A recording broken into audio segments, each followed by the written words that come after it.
Is there any mental stimulation? Is there any training them? Is there any getting them to do things, to work? What do you mean by work? Have you stimulated their minds at all? Do you think, as an owner, that you stimulate your dog's mind? Probably not. I mean, No. Our mom gets stressed out because the dogs don't listen. Let go. And neither do we. Barbara thought it was important for Samson and Jordan to have a dog growing up, but Samson and Jordan can't walk the dogs right now because the dogs are as big as they are and a lot stronger. So it's Barbara's primary responsibility to take care of the dogs, and that presents a tremendous challenge for her because they don't really listen to her. If the dogs were better behaved, I think the stress level in this house would go way down. Berkeley, Berkeley. But it's easier said than done. Now you can see why. Berkeley, Berkeley, Berkeley. Berkeley didn't want to go back into that den, and it was clear she didn't want to listen to Barbara at all. In.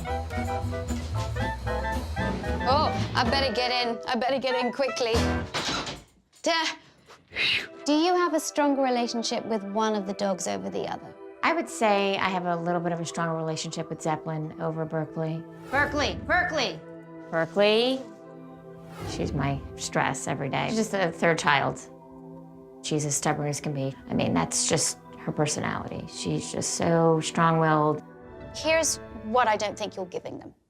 Is there a lot of positive interaction with these dogs? I mean, I apart from sit and petting hang out. them? I mean, positive interaction as far as... I mean, is there any mental stimulation? Is there any training them? Is there any getting them to do things, to work? What do you mean by work? Have you stimulated their minds at all? Do you think, as an owner, that you stimulate your dog's mind?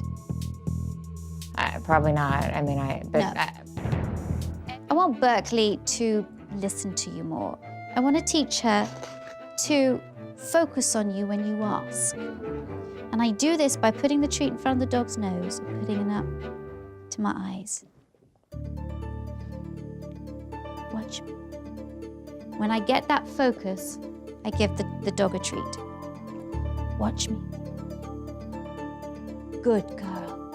And I don't want her focus to be on this hand. I want her focus to go from my hand to my eyes, even if it's just fleeting. Watch me. Good.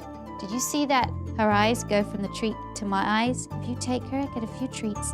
You just put it in front of her nose, put it up, and really watch her eyes, okay? No, I don't want her going at it. Berkeley was not confident in looking at Barbara. She didn't want to make a connection. And that's because Berkeley's not used to making a connection with Barbara. In fact, the only interaction that Berkeley has with Barbara is mostly being told off. She'll do focus for me. Good girl. Try going like that and watch me. Good. Try being a bit more animated. See if she does it then. Berkeley. Put it up. Show that you got it. Put it up to your eyes. Berkeley. Berkeley. Stand up so that you're not... Berkeley. Just wait. Don't call her name. Just wait for it. Wow. Even I have to say, wow. It's clear to me doing this training with Berkeley and Barbara that there is a huge, huge chasm between the two, a massive disconnect. And I really need to repair that relationship if any of this training is going to work. Berkeley's focus on Barbara is terrible, and the only way to get that focus better is to train not just in the home, but in other environments as well. I'd like you just to ask her for a simple SIT. The hand signal is like you're holding a treat in these two. Sometimes you are, sometimes you're not. Okay. You lift your wrist like this. Sit. Good girl. Okay, so ask her for a sit. Berkeley. Okay.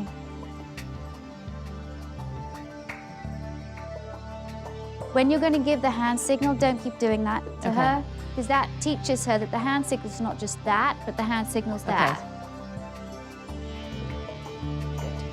Good. Tell her good girl. Good girl. Beautiful. I'd like you this time to use a treat, put it up and get her to watch you. Berkeley. Berkeley is paying a lot more attention to her because she's paying a lot more attention to Berkeley. And it's positive attention, not negative attention. The more you can make your dog feel good, the more you can mark that good behavior, the more your dog's going to come to you in every situation. Feels great having a relationship build with her. Still have a little bit of ways to go, but it's definitely improving. I would like you now to go to the end of this room and call her. I'm going to make her, I'm going to keep her in this place, and I want you to call her.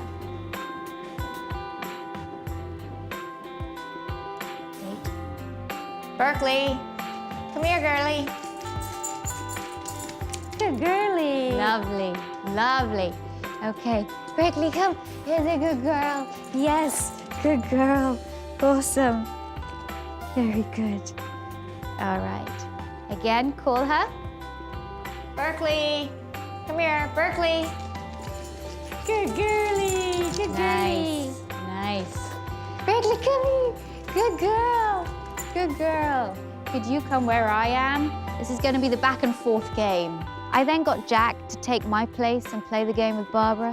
Berkeley was running backwards and forwards, backwards and forwards. It's the first time I've seen this dog smile and actually enjoy herself.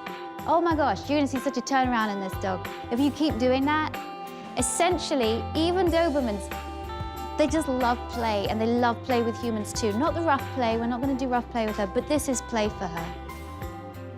And love that now. Now, even though she's orientating her face away from you, she gives you the butt. When she gives you the butt, that's a good signal as well. I think it's great that Berkeley's finally really beginning to form a relationship with Barbara and Samson and Jordan, because now she'll really be kind of like a part of the family.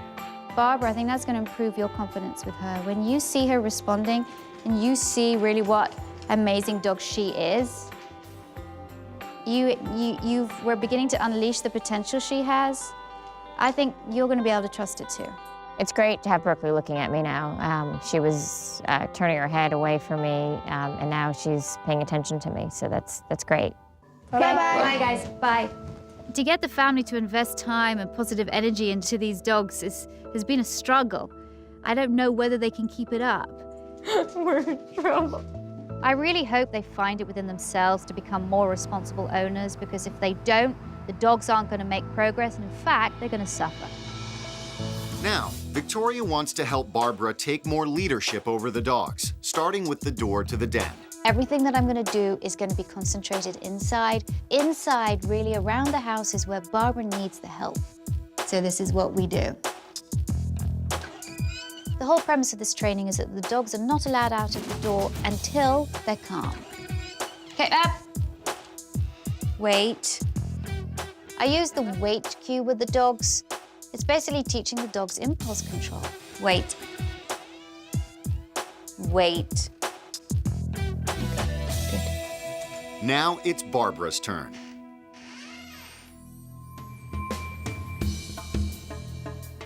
Berkeley, come on. Beautiful. The new me is I'm not gonna let Berkeley get away with as much, and I'm gonna be firm. With the dog spending less time in the den, Victoria also wants Barbara to have control throughout the house. You need to have a very level tone of voice. You need to be extremely patient. One of your traits is you give up easily. If things become too much, you're just like, oh, can't do it. And if we have to work on this for 1 hour, we're gonna do it. To do this, Victoria introduces a new command. I'm gonna use a stay. And the stay is different from the wait, because wait means that, wait means you just have to wait in one place, but I'm going to release you. Stay means you gotta stay there. Stay. Stay. It wasn't long before both dogs were just staying in one place. I was able to walk around the other part of the kitchen.